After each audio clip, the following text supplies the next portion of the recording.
Yo les agradezco mucho que estén acá, de verdad. Ustedes no saben, pero me están dando una cosa muy importante en su vida, que es darme su tiempo. Y la verdad, cuando uno está más grande, se ve el valor central que tiene eso. Empezamos, esperamos un poquito, pero empezamos bastante bien. Yo tiendo a empezar siempre lo más exacto posible, precisamente por respeto al tiempo de los demás, que vienen antes y demás. Van a ser 3 jornadas, 3 charlas, donde vamos a tratar de revisar en términos de formación política, lo que yo diría que es la última, la más novedosa y quizá la más perversa de la forma de pensar la política, que es a través de la comunicación. ¿Por qué digo esto? Porque, aunque parezca mentira, la comunicación se ha transformado en una categoría del pensamiento político, la categoría de análisis del pensamiento político y de la construcción política. Es una cosa bastante, por eso digo que es una cosa bastante novedosa, y que ha adquirido cuerpo en los últimos años con el advenimiento básicamente de las redes sociales y de lo que se llama la comunicación 2.0. En esto quiero hacer, de alguna manera, una especie de paréntesis y explicar que la comunicación no es periodismo. El periodismo no es comunicación. ¿Entienden? Lo digo porque acá y en gran parte del mundo, la mayoría de los medios periodísticos concentrados, que además son una suerte de cártel mundial, han decidido no comunicar, o sobrecomunicar, que es una forma de no comunicar. Digo, han decidido sobreinformar para así llegar a un nivel de confusión, llevar a la sociedad a un nivel de confusión en donde solamente quedan presentes sus criterios. Y sus criterios, en general, están absolutamente dirigidos a favorecer negocios de determinados personajes que integran cárteles muy parecidos a los de ellos. En algún momento uno podría pensar, por ejemplo, que en la Argentina la empresa Clarín era algo así como el caos órgano, o sea, el órgano oficial, el órgano interno de Techín, y hoy la cosa está un tanto confundida, ¿no? La cosa ya no funciona tan así. Lo cierto es que Clarín y todo su grupo ha decidido no comunicar. Ese periodismo no es comunicación. El periodismo en general no es comunicación, dado que puede ser una suerte de herramienta de la comunicación, cuando cumple el rol de la comunicación. Dicho esto, hay una segunda parte, antes de empezar la cuestión. Todas las escuelas, los grandes teóricos de la comunicación política ponen la comunicación adelante de la política. El grupo con el que yo trabajo, el grupo que estuvo los 3 últimos años en la UBA dando el posgrado de comunicación política en sociales, que ahora estamos en José Cepaz, y que, bueno, que está integrado por personas que han estado en los últimos 20 años ligados a la comunicación política, trabaja desde la perspectiva de que en la construcción del morfema comunicación política va antes que comunicación. Porque si no, uno tiende a utilizar todas las herramientas del marketing y de la comunicación de producto cuando hace comunicación política. Y eso sería volver o tomar a la política como un producto. Desde la perspectiva de que la política en muchos casos se ha dedicado en los últimos años a la construcción de candidatos y no de conductores o no de dirigentes, bien puede servir para la comunicación del candidato, el candidato producto. Ahora, cuando uno piensa la política como herramienta, piensa la política como aquella forma de equilibrar los desniveles que hay en el mundo y de usar el Estado a favor de eso, ¿no? Sin duda no puede pensar en herramientas de marketing de marketing puro porque se sale de la lógica del producto. Es algo bastante más que el producto.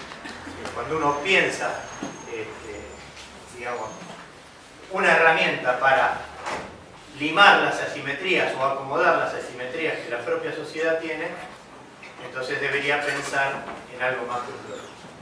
Esto es una introducción, una pequeña introducción para ir de lleno ya a la charla. Y quiero empezar con estas palabras de Octavio Paz, un escritor mexicano que supongo que todos ustedes conocen, que de alguna manera, parafraseando a Rousseau en un congreso de televisión en 1970, Octavio llega a esta construcción, ¿no? El contrato social no es otra cosa que un contrato verbal. El viejo Jean-Jacques Rousseau decía que el hombre tenía que de alguna manera salir del estado de naturaleza o del estado natural y asumir cierto contrato social para que su desarrollo fuera un desarrollo un tanto más armónico. Hobbes antes había trabajado sobre esa idea, su famoso Leviatán hablaba de aquello de que el hombre es el lobo del hombre, porque decía, si seguimos en esta lógica nos vamos a terminar matando entre todos. Entonces acá hay que poner reglas del juego. Las reglas del juego son las que nos permiten pasar de la comunidad a la sociedad. Y si había que salirse de la comunidad porque aparece un nuevo actor social, que es el dinero, representado en términos del hombre por la burguesía, porque en la comunidad eso no estaba representado. La comunidad tenía a los que oraban, a los que guerreaban y a los que trabajaban. Los sacerdotes, los caballeros, los guerreros y los esclavos del legado.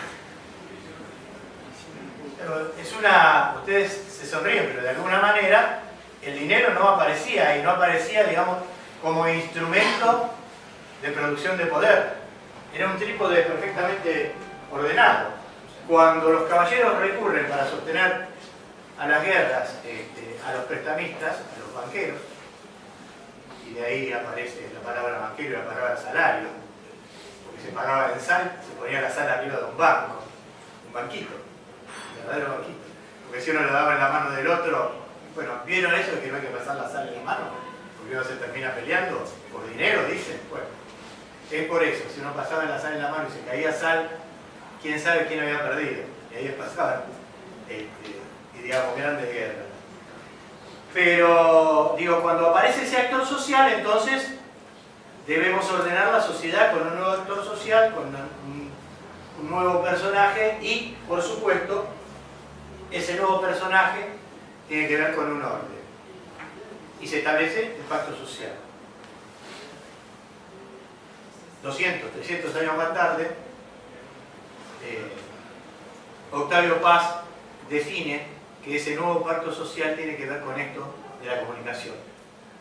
Porque un pacto verbal es un pacto de comunicación. Porque cuando uno piensa en un pacto verbal, no puede menos que imaginarse aquello que decían nuestros abuelos, que decían, con nuestra palabra, va, ¿no? Digo, la sociedad podría construirse o reconstruirse a partir de un pacto verbal cuando esa palabra tiene la lógica de la comunicación. ¿Por qué digo la lógica de la comunicación? Primero porque es imposible no comunicar. Uno suele encontrarse a lo largo de la vida con algunos tipos que dicen perfil bajo. No tienen ni idea de lo que hablan, pero no importa. Lo encuentran así que hacen perfil bajo. Yo no hablo. Me acuerdo de ustedes se ven acordar, los platenses se ven acordar, de un ministro de Felipe Solá que no le daba entrevistas a la prensa, no atendía periodistas, no sacaba notas, no escribía, no hacía nada, decía nada yo. Y un día, pocos días después de que había desaparecido Julio López, este señor va al casamiento de un amigo, un abogado él, que se casaba con una preciosa vedette. ¿Quién estaba en el casamiento? Moria Kazan. Y este señor no tiene mejor idea que bailar toda la noche chic to chic con Moria Kazan. 7 páginas en la revista. Y además lo mataron, porque el ministro de Felipe Solá, pocos días después de la desaparición, del primer desaparecido de la democracia, digamos, estaba chic to chic con Moria Kazan en una fiesta. Ese señor que había decidido no comunicar, comunicó por donde él no creía que se comunicaba. Porque ahí está la magia de la comunicación. El silencio hoy es comunicación. Es más, yo diría, y les paso este chisme, digo, de cuadros políticos a cuadros políticos, que hoy, a la hora de comunicar, lo verbal casi no tiene sentido, casi no tiene relevancia. Hay que construir un discurso pero muy importante para que uno diga, che, qué importante lo que está diciendo esta persona. Pero en general, hoy, la comunicación tiene muchísimo que ver más con lo gestual que con lo verbal. Tiene muchísimo que ver más con lo espacial que con lo verbal. Con los atavíos, con las costumbres, con algunas modas, con el seguir o rechazar esas modas, digo, con estar en la New Wave, con el estar en la vida natural, porque todo eso constituye el verdadero discurso del individuo político. Y por eso, cuando uno se enfrenta a las grandes contradicciones del discurso del individuo político, los expone a eso y lo quieren resolver verbalmente. Y en el momento de resolverlo verbalmente, patinan. Voy a tomar un ejemplo muy reciente. Parece que estuviera con pobre Felipe, la verdad que no tengo nada. Pero Felipe el otro día, y todo el grupo de Frente Renovador, no bajó a dar quórum a una sesión que se sabía que no se alcanzaba quórum, pero no bajó a dar una cosa que toda comunicación de crisis requiere, que es la presencia, poner el cuerpo, decimos nosotros. En la antigüedad se decía que el cuerpo del Estado era el cuerpo, que el cuerpo del soberano era el cuerpo del Estado, ¿no?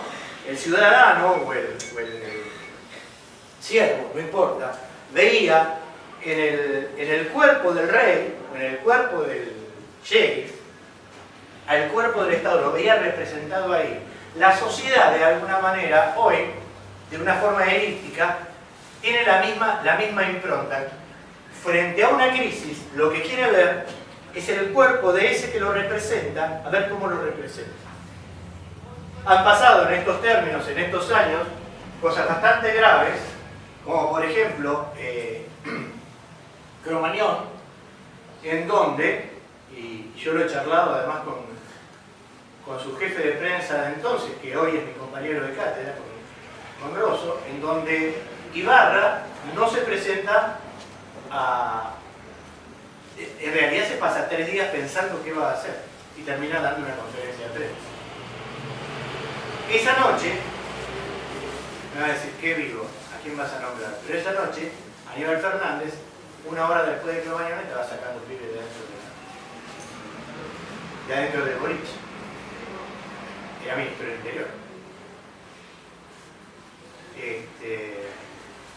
Digo, el cuerpo del soberano es el cuerpo del Estado. Lo peor que uno puede hacer frente a una institución de crisis o una situación de crisis es no estar presente. Cuando además vos ya le retaseaste al ciudadano esa presencia que está esperando y querés explicarlo verbalmente, la embarrás. No hay forma de no embarrarla. Entonces, él termina elaborando una cosa que, bueno, haber bajado hubiera sido una actitud demagógica. Y el ciudadano en general lo mira y dice, ajá, ¿y? Porque yo que soy jubilado quiero saber que vos estás ahí cuidando el fondo de garantía, que es el que me va a asegurar a mí que hasta que me muera voy a tener jubilación. Bueno, pero no se iba a ocurrir, no importa. ¿Por qué? Porque el Frente Renovador tiene un discurso hacia los jubilados diciendo que, sobre todo en boca de Mirta Tunkin, ¿no? Que se desgarra la vestidura por los jubilados y anduvo diciendo por ahí que, bueno, que ella ahora no hubiera votado la ley, qué sé yo, pero a la hora de defender el fondo de garantía no va. Y eso, aunque no parezca, es mucho más importante en términos de comunicación política estamos hablando, que después ir a recorrer los programas y andar explicando por qué uno no bajó y qué razón lo hacía. Entonces dice un politólogo y cientista político que además se ha dedicado a la comunicación, tiene un posgrado en comunicación, y un gran libro que se llama La conversación política, y que es platense, Carlos Lazzarini, que fue vocero de Breuer en alguna época. Es imposible no comunicar. Esto es medicamento.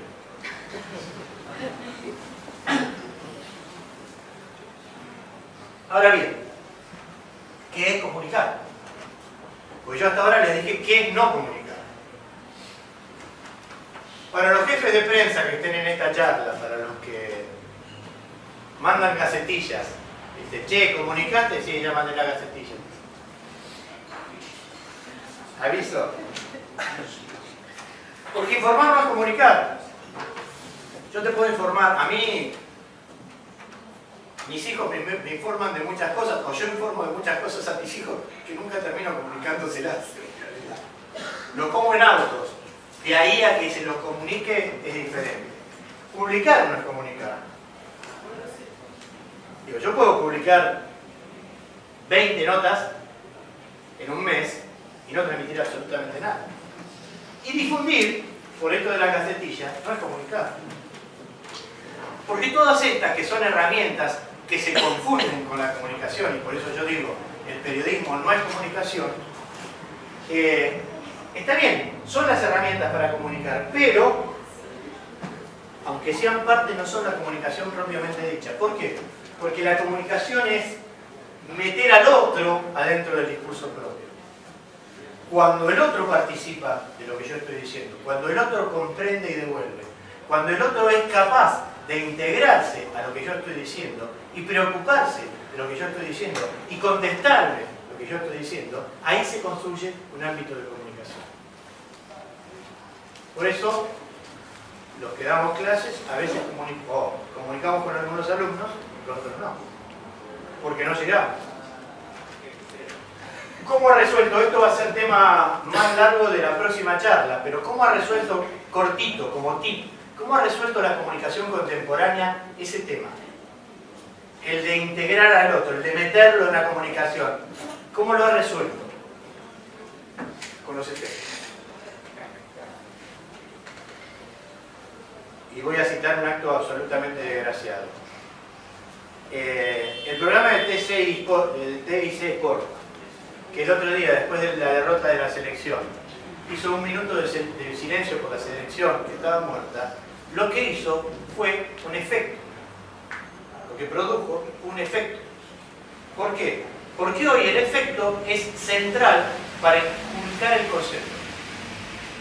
Estamos tan sobrecargados, tan sobrecomunicados, digo, tenemos tanta información disponible, que si la información que quieren meterte no viene antecedida de un efecto, de una cosa que te conmueva, que te haga algo que te saque digamos, de esa atención media que no es atención, en general el concepto no cae.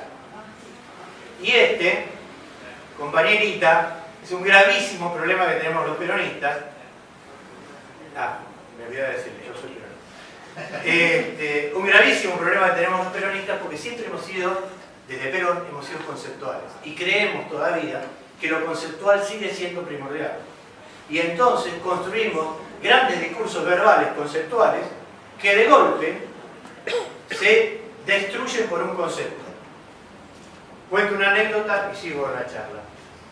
Cristina en Georgetown, en mi universidad, en Washington. Maravillosa charla, conceptualmente impecable. 4 pibes del PRO puestos ahí para agredirla. ¿Qué lograron? El efecto necesario ¿para qué? para transformar todos los conceptos de Cristina en un gran discurso. Si no lo recuerdan, vayan y búsquenlo porque es un gran discurso y porque además ahí Cristina creó o generó algunas categorías de pensamiento político que dentro de unos años vamos a estar discutiendo, de la misma manera que dentro de unos años vamos a estar discutiendo lo que ella llamó anarcocapitalismo, ¿no? El capital girando de manera anárquica por el mundo, 3 veces superior a todo lo que hay en términos de commodities. Ustedes se acuerdan cuál fue la situación. Digo, le plantearon a Cristina que querían hacer un controlador de commodities. Y ella dijo, ¿cómo vamos a controlar las commodities? Hay 3 veces el monto de las commodities girando solas por el mundo en capital y nadie lo controla. Y ustedes quieren que controlemos el tema de las commodities.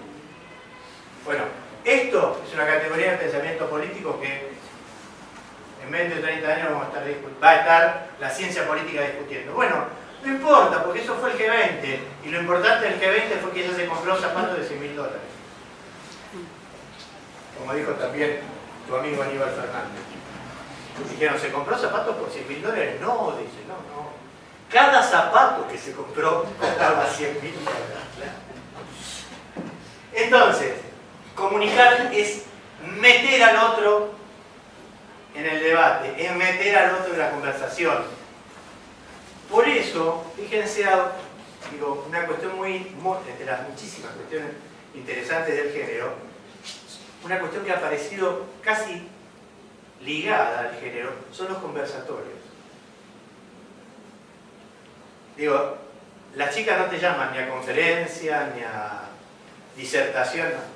Estamos en conversatorios. Esto es una cosa tan importante y tan definitivamente femenina, ¿no? Que a mí me parece relevante que hoy esta construcción de la comunicación, digo, en una batalla que sin duda ya ganaron, esté absolutamente ligada a la conversación, ¿no? Yo lo veía en Jujuy hace unos años, cuando trabajaba con Liliana Feller, y ella hacía las mateadas, que no son un invento de Liliana Feller, que va a pasar todo, pero esa cosa de que el mate recorre como si fuera un vínculo, ¿no? Como si fuera el hilo de una rueca que va hilando la relación entre esas mujeres. Bueno, eso es comunicación.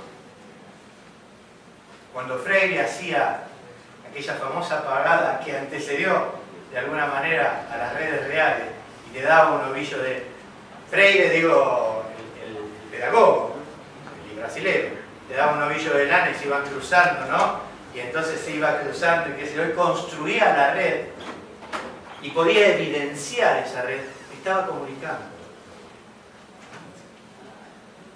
Muchos tipos se creen que porque se sientan en un lugar y hablan, comunican. No. Acá aparece una cosa central, que es la estrategia de comunicación. Hay una tendencia también de parte interesante, importante de la clase política, sobre todo los mayores, entre los que me incluyo, digo, porque es mi generación, pero sobre todo entre los mayores, los líderes políticos y las lideresas políticas, digo, de más edad, sufren de una suerte de megalomanía en donde creen tener como una especie de saber extendido y de lo que más saben es de comunicación, claro, por supuesto. A mí, dijo el gordo Jacinto Guibul el día que le dijeron que iba a ser director de ATC y una periodista le preguntó, ¿pero usted qué valor tiene para ser director de ATC? Dijo, he visto televisión toda la vida. ¿No? Bueno, es esto, ¿no? ¿Cómo no voy a hacer? Comunicar, ¿sí? Toda la vida he comunicado. Con esta idea de que toda la vida estuve delante de un público, de un discurso, conseguí aplausos, ¿no? Toda esta cosa discursiva en términos de lo oral, o de la oralidad. Hoy la estrategia comunicacional es muchísimo más vasta, muchísimo más amplia, y además requiere de lo que yo llamo una mesa de arena. Antiguamente en la guerra, en la Segunda Guerra Mundial, además sobre todo, se montaban unas mesas en donde se replicaba con arena el territorio y se mostraba la distribución de la fuerza. Yo creo que hoy la estrategia comunicacional requiere de una mesa de arena en donde todo el tiempo estén las fuerzas comunicacionales distribuidas y viendo cómo funciona la radio, cómo funcionan los diarios, dónde están los amigos, dónde están los enemigos, qué pactos se hicieron. Porque como la política no es lineal, como la política hoy no es un acuerdo cerrado y aquel apretón de mano de 1910, la política es una cosa, una dinámica con muchísimo movimiento y con muchísimas condiciones. Entonces es imprescindible tener estrategias que tienen mucho que ver con los candidatos, pero también mucho que ver con esto que yo les planteo, que son los efectos a producir, para ver cómo el concepto ingresa en el público al que va dirigido. Lo dice la placa, no hay respuestas cerradas, no hay respuestas definitivas. Hay, como en toda relación política, tensión de partes, hay negociación, hay avances y retrocesos. La comunicación es como una danza. Se ríe un amigo mío que enseña a bailar por radio, Gustavo Campana, no sé si lo han escuchado alguna vez. Gustavo es un periodista maravilloso que todos los lunes da clases de una danza, ¿no?, por radio, así como el Negro Dolina hacía sombras chinescas en la radio. Y él se ríe porque yo digo que la comunicación es como un minué federal, porque hay una cantidad de gestos, hay una cantidad de movimientos, hay una cantidad de idas y vueltas, de retrocesos, de seducciones, de miradas, de cuestiones que tienen que ver, vuelvo a decir, no con lo verbal, pero que construyen todo el tiempo la comunicación, tanto de un individuo como del partido al que pertenece, o como del movimiento, o como de la entente o la alianza en la cual se integra. Hay una...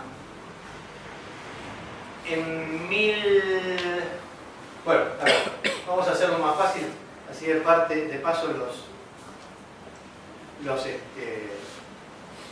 les cuento una cosa simpática. Cuando Napoleón se escapa de la isla de Elba y vuelve para convertirse en el emperador, hay un diario en París que se llama Le Moniteur, que era como el Clarín actual, no como el Clarín actual, como el Clarín que vendía 1 millón de ejemplares los domingos, en 1815, que el 9 de marzo titula "El monstruo se escapó de su lugar de destierro". El monstruo era Napoleón, Elba era su lugar de destierro. El 10 de marzo, un día después, dice: "El ogro corso ha desembarcado en Cabo San Juan". El 11 de marzo dice: "El tigre se ha mostrado en Gap. Tropas avanzan para detener su marcha, que concluirá como una miserable aventura de un delincuente aislado en las montañas". El 12 de marzo dice: "El crápula ha avanzado hasta Grenoble". El 13 de marzo titula: "El tirano está ahora en Lyon. Todos están aterrorizados por su aparición". 5 tapas, silencio absoluto. El 18 de marzo dice: "El usurpador ha osado aproximarse a 60 horas de marcha forzada de esta capital". El 19 de marzo dice: "Bonaparte avanza a marcha forzada, pero es imposible que llegue a París". El 20 de marzo titula: "Napoleón llegará mañana a las murallas de París".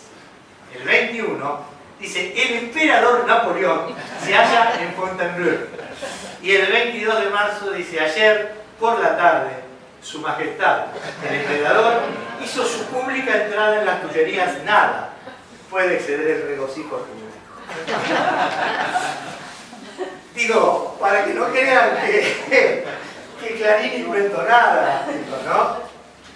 Bueno, Napoleón, viene esto del caso porque Napoleón cierra 60 de los 62 diarios que había en París en ese momento, pero toma el Moniteur y lo hace su órgano de comunicación.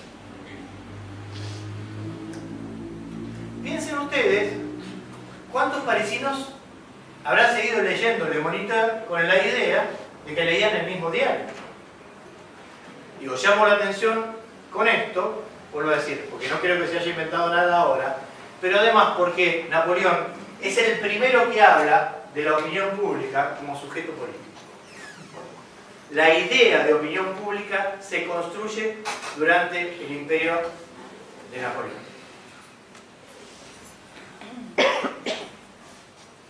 Ahora bien, hay como una tentación de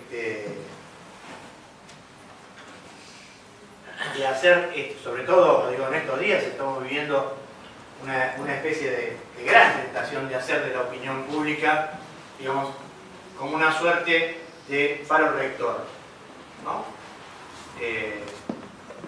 Cuentan, porque yo la verdad que tengo muy poca llegada a la comunicación del gobierno, pero cuentan que no hay ninguna medida que se tome sin haber hecho por lo menos 10 focus group. Por lo menos 10 focus group. Esta herramienta y esta forma de hacer política y de pensar la política tiene que ver con la idea del marketing político de producto. La política no es solo lo que esperan los ciudadanos. La política también es lo que el político decide que los ciudadanos deben pensar o tienen que pensar o van a pensar cuando él ejercite esas políticas. Por eso yo digo que nosotros desde la cátedra de comunicación estamos pensando siempre la comunicación con la política como herramienta del arte. No para satisfacer a quien nos escucha, sino para que sea la verdadera forma de comunicar una política. En ese sentido, algunos issues de este tema, porque no existe una buena comunicación política si no hay una gestión política. De la Rúa es la prueba palmaria de que no hay forma. Digo, miren, Agulla y Bassetti eran dos fenomenales publicistas y comunicadores, fenomenales. Yo los invito a acordarse del aviso de la llama que llama. Un aviso maravilloso en el que todos nos acordamos de qué empresa era. Porque a veces uno se acuerda de los avisos, dice, ¿ese de qué era? De Alcor, no, pelotudo, si tenía medias, tiene que ser otra cosa. Bien, entonces tiene que haber sido de Tom. No, Tom no puede ser porque la palabra era más larga. Nadie sabe que la llama que llama era de Telefónica. Y nadie se olvida que era Telefónica. Entonces digo, fíjense el talento de esos chicos. Esos chicos construyeron un de la Rúa, que lo vamos a ver en la tercera charla, cuando veamos comunicación política en tono de campaña, ¿no? Ahí vamos a ver muchos videos. Vamos a ver el famoso video de dicen que soy aburrido. Bueno, pero eso es comunicación política. Ellos hacen, logran hacer. Esta es una idea de Brito Sturman. Pero logran hacer de una debilidad del candidato una fortaleza. Y eso es la construcción del candidato real en función del candidato ideal. Así lo explican los gallegos. Digo, esto es teoría de marketing político español. Se mide el candidato ideal y después dice, ¿y qué tenemos? Y tenemos esto. Y bueno, hagamos de esta, que es una debilidad, una fortaleza. Bueno, así nos salió, pero quiero decir. No, está bien, pero hablamos de comunicación, después vemos lo otro. Pero quiero decir. Entonces, no hay una buena comunicación política sin una gestión política. Ahora, lo que no existe es una buena gestión política sin comunicación. Dice Durán Barba, lo que no está en las redes no existe. lo dice en su último libro, de esa manera, con esa brutalidad. Lo que no está en las redes no existe.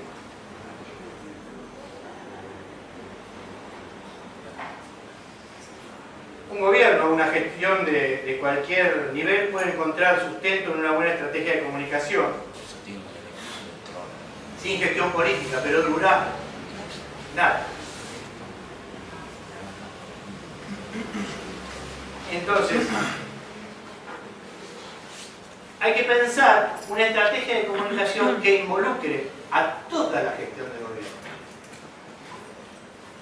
Si yo tengo una crítica que hacerle a nuestro gobierno, por ejemplo, es la focalización de la comunicación. Nosotros teníamos maravillosos comunicadores que nunca aparecieron. Nunca aparecieron. Hay como una pelea por comunicar, por estar en el candelero. La gestión política se comunica horizontalmente, porque la comunicación es horizontal.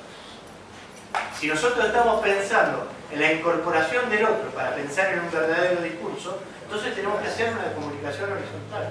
Néstor pensaba, digamos, una construcción política horizontal y sin embargo nunca se imaginó una comunicación que lo acompañara. Sí se imaginó el discurso que acompañaba eso, porque fue el primer tipo que visualizó lo que era un discurso no para la masa sino para la fragmentación, que esto lo vamos a ver en la clase más desarrollado en la clase que viene, ¿no? El discurso en fragmentación. Porque Perón comunicaba para la masa, 500.000 tipos en la Plaza de Mayo, decía, porque esto es lo que quiere el pueblo argentino, ¿sí o no? Y la gente decía, sí, Perón. Y no es porque yo se lo cuente, lo van a ver en el video. Sí, Perón, al unísono.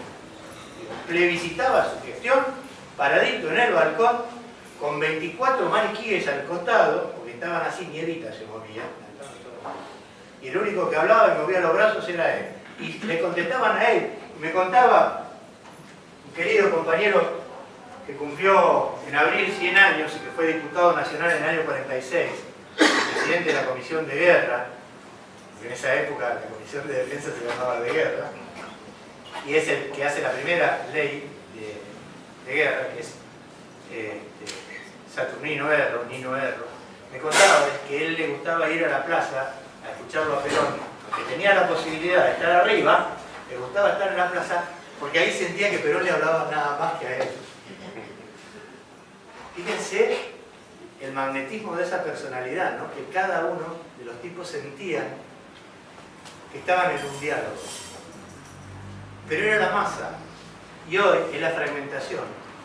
Y cuando veamos el video de Néstor nos vamos a dar cuenta que, por ejemplo, el 25 de mayo de 2006, cuando uno ve esa plaza, una plaza impactante, en donde Néstor además instala la idea de la transversalidad y llama a los radicales, y llega parte de la juventud radical, todo eso, había más carteles que gente.